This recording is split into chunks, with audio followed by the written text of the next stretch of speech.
Hey guys, welcome back. First of all, I apologize. I did it again. I went through this entire process and my video was on and it stopped and I don't know what the problem is and I'm going to have to fix it next time. I apologize. So in the meantime, let me tell you what I did and what I used.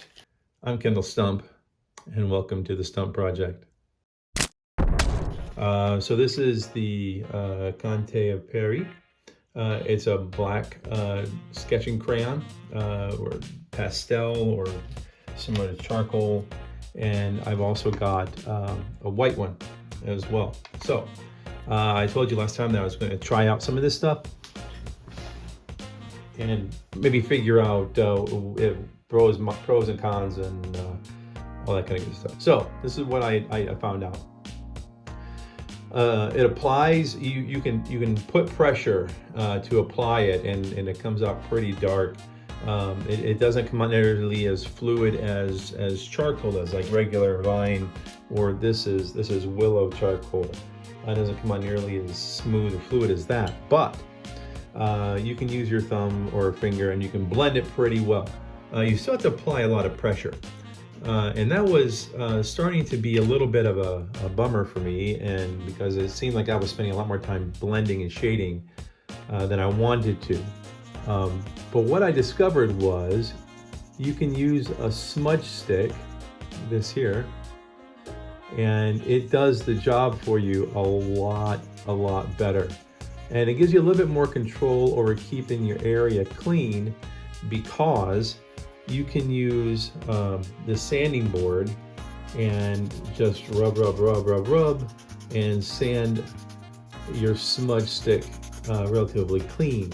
And what I did was, when I was doing this, was I saved this the clean side for the whites and the dark side for the blacks. And it helped keep things organized and clean and simple, and it worked pretty good that way. So some of the things that we talked about that I didn't record, sorry, again, I'm so embarrassed for even having to do this, I think I like this material, and I'll probably continue to use it for a little while. I think the biggest benefit, and I need to test this yet, and I'll let you know for sure, I believe that this will handle workable fixative better than the chalk does. So the chalk, when you put chalk down and then you spray it with workable fixative, it tended to kind of get washed away. And not really washed, but what was happening was the chalk was absorbing the moisture, the liquid in the workable fixative, and therefore just kind of destroying itself and becoming darker and taking on translucency and absorbing into the background. I'm hoping that this stuff is a little bit different in that it won't do that, and I will let you guys know what I find out.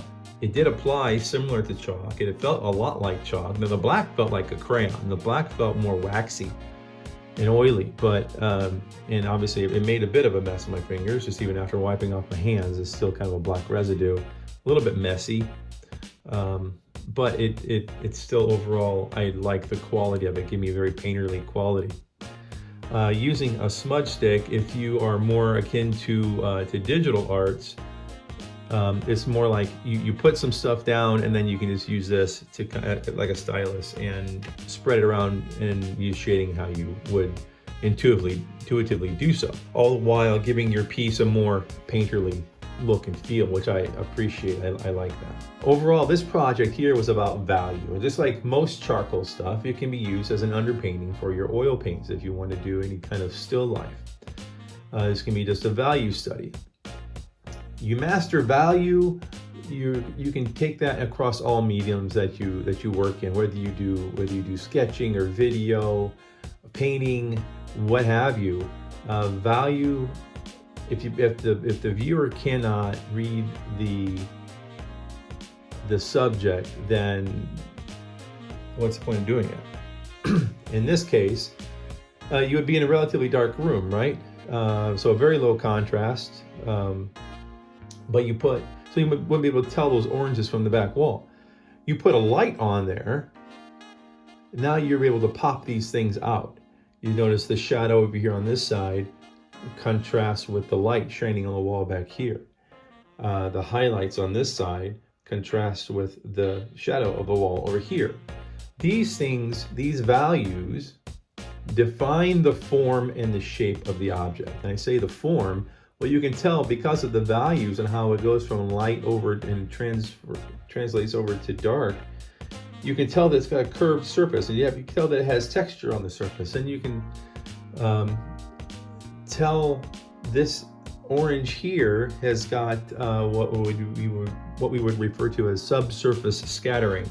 It's the same effect as if you take your hand and you shine a flashlight through it, and you kind of get that pinky red hue, orangey hue on your hand. That's the light shining through your hand and through all the material of your hand, and how the light is diffused through your hand and comes out the other side. Same thing happens with an orange. So again, you get that overall feeling with value, because what if this was some alien fruit, right? What if this was green on the inside and had a red peel? Okay, because your values are correct, this will look correct, and you'll be able to see what that stuff is in there, and it's going to have that glow to it. Now, of course, whatever is on the color of the material on the inside will greatly affect the actual color of the subsurface scattering, but in black and white, take all the color away, your values need to be able to make sense. But other than that, I mean, this is pretty much what it was. I like the material, the Conte Aperi, and I use painter's tape on toned paper. That was the other thing. You can see this area right through here, some of this right here. This is the gray tone paper, and you'll see the color of the paper here when I remove the tape. And I use the tape to, again, demonstrate a nice finished border. But I use the toned paper to demonstrate that when you have an overall toned surface, is the same reason why a lot of painters will stain their canvas, just to kind of give them something other than a white piece of paper or white canvas to work with. So let's remove some of this stuff. And again, when you remove any kind of tape, pull it at like a 90-degree angle, similar to what I'm doing here, slowly. And the reason why we do this is because if for whatever reason the paper wants to attach itself to the tape,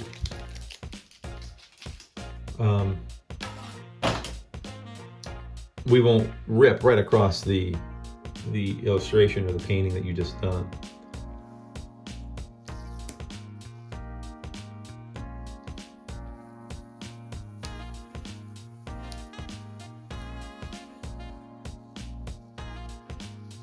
Something else I did for the background right here, I took a piece of tape and I stuck it on here, and I used that to kind of give me a guide for the background.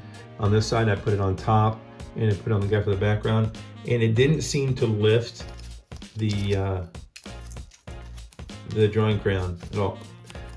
I did kind of run my fingers over it, kind of remove some of the tackiness. I just wanted to be able to be sure I could disturb the surface as much as possible, as little as possible.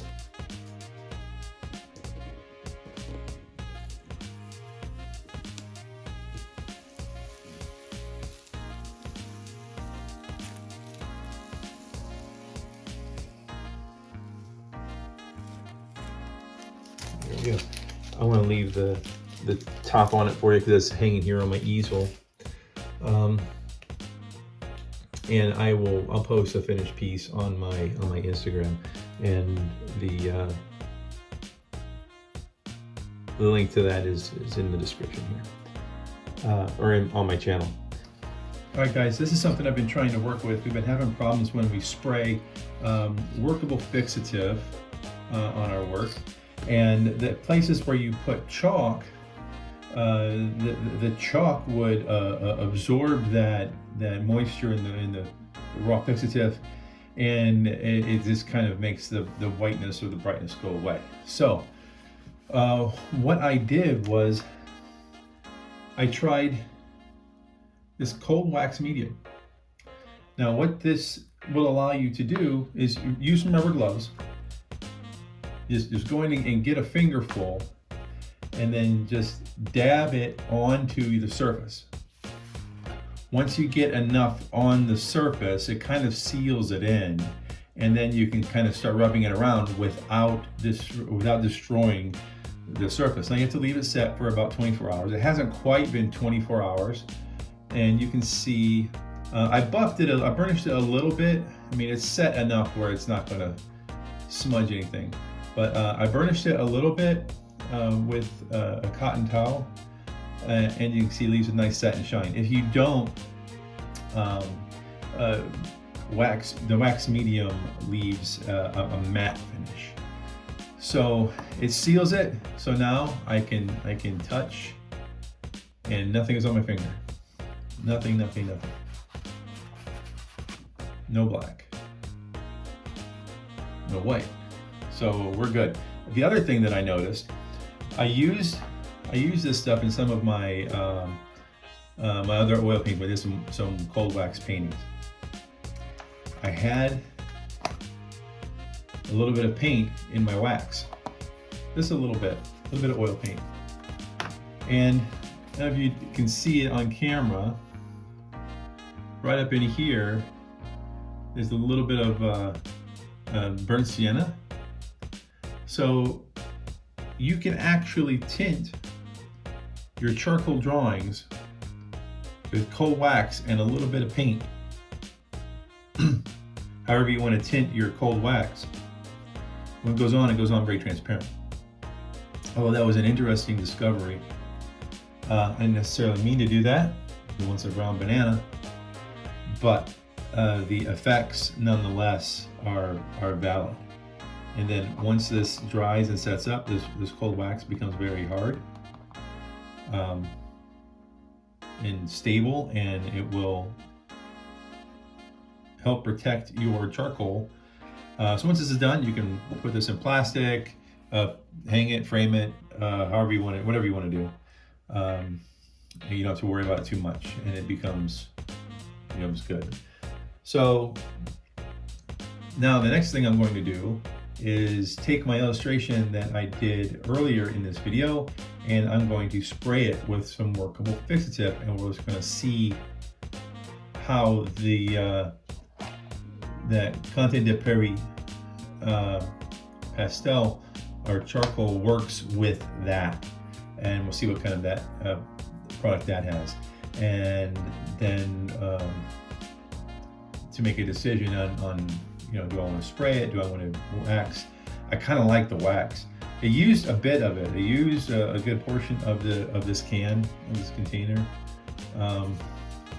Probably about I don't know, maybe about that much of it. I mean, it used a good. By the time I got done scooping it all out and put it on here and smearing it around, I used more than what I anticipated. But if it protects the work and it keeps it, I think it's probably worth it. So I will be back with you shortly. Okay, first of all, this is what I'm using, workable fixative, and I'm in my studio. Do not do this unless indoors, unless you are in a well-ventilated area. I'm not really, but I am wearing a mask, so it should help a little bit. And I'm just going to spray it a little bit, and then I'll leave the room and let it dissipate, and then we can talk about it. So here we go. Now what I'm doing, I'm watching the white areas. I want to see if they go away.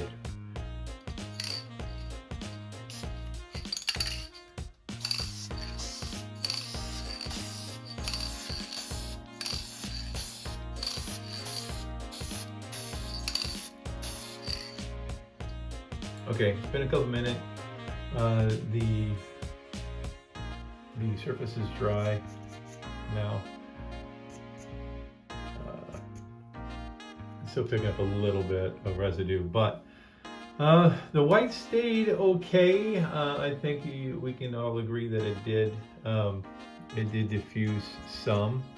So what I will do is I'll apply that cold wax to it, and we'll see how much better that works.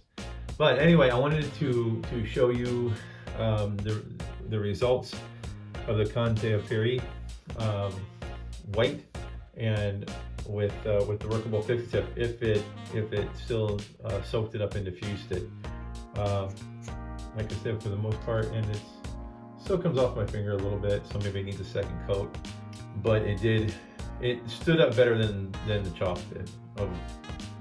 Yeah, a lot.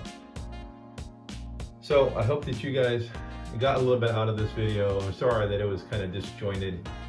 I would have really liked to have shown you this process that I did, and maybe we'll do another one similar at some point in time in the future. Like, comment, subscribe, share this video with someone you think can learn from these fundamentals and all these little tips and tricks that we're discovering along the way.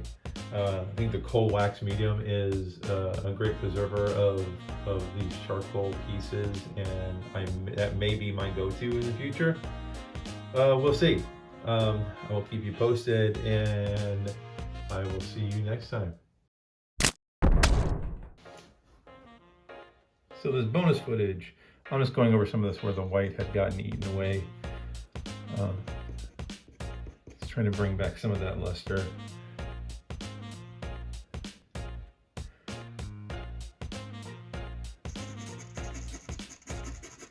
And then I'll show you some of the stuff that some of the process that I used.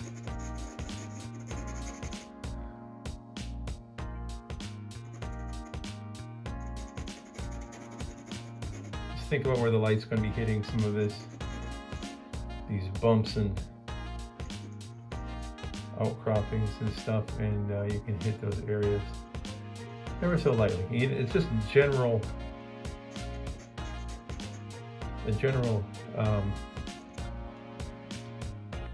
hit with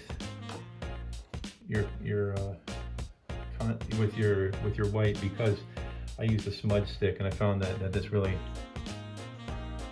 does wonders. Remember, if you want to stay bright, don't touch it nearly as much. But if you're just trying to get a nice blend, this smudge stick works with the Conte de Paris, works a lot better than your finger.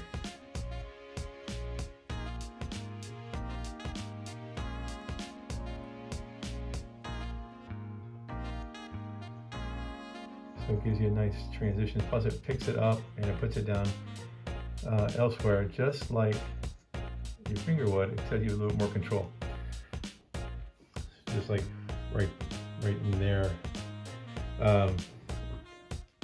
I put down some value to work with, and then you can use your smudge stick to just kind of move it around, dapple it around a bit.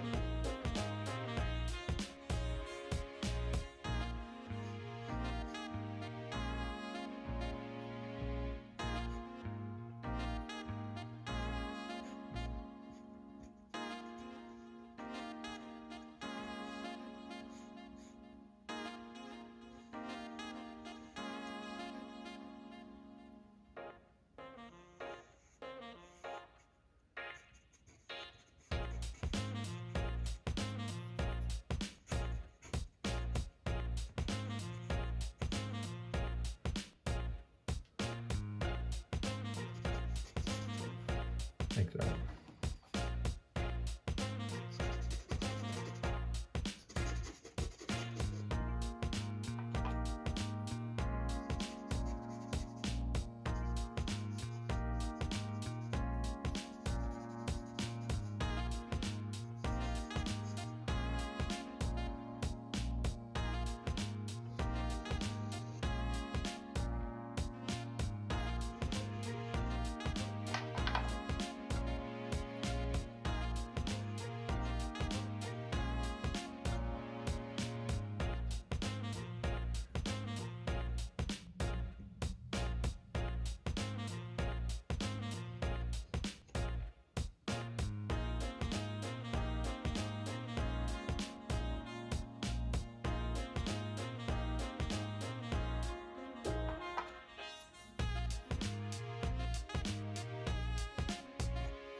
Okay, and that's the general idea of how I got this to work the last time. Just put it on, use a smudge stick. I really like this process. I like the Conte berry. It gives a very painterly look with a very intuitive effort. You don't have to worry so much about all the rules of oil or acrylic, or work fast enough for acrylic painting. You can really work at your own pace. And then you'll be able to seal this to give it a nice, really nice finish with the cold wax. Like I said, after it dries, you can burnish it a bit and get a nice satin finish. I don't know to what extent you can do this. We'll have to try it out and see. But you can still see it's a little texture on there. Not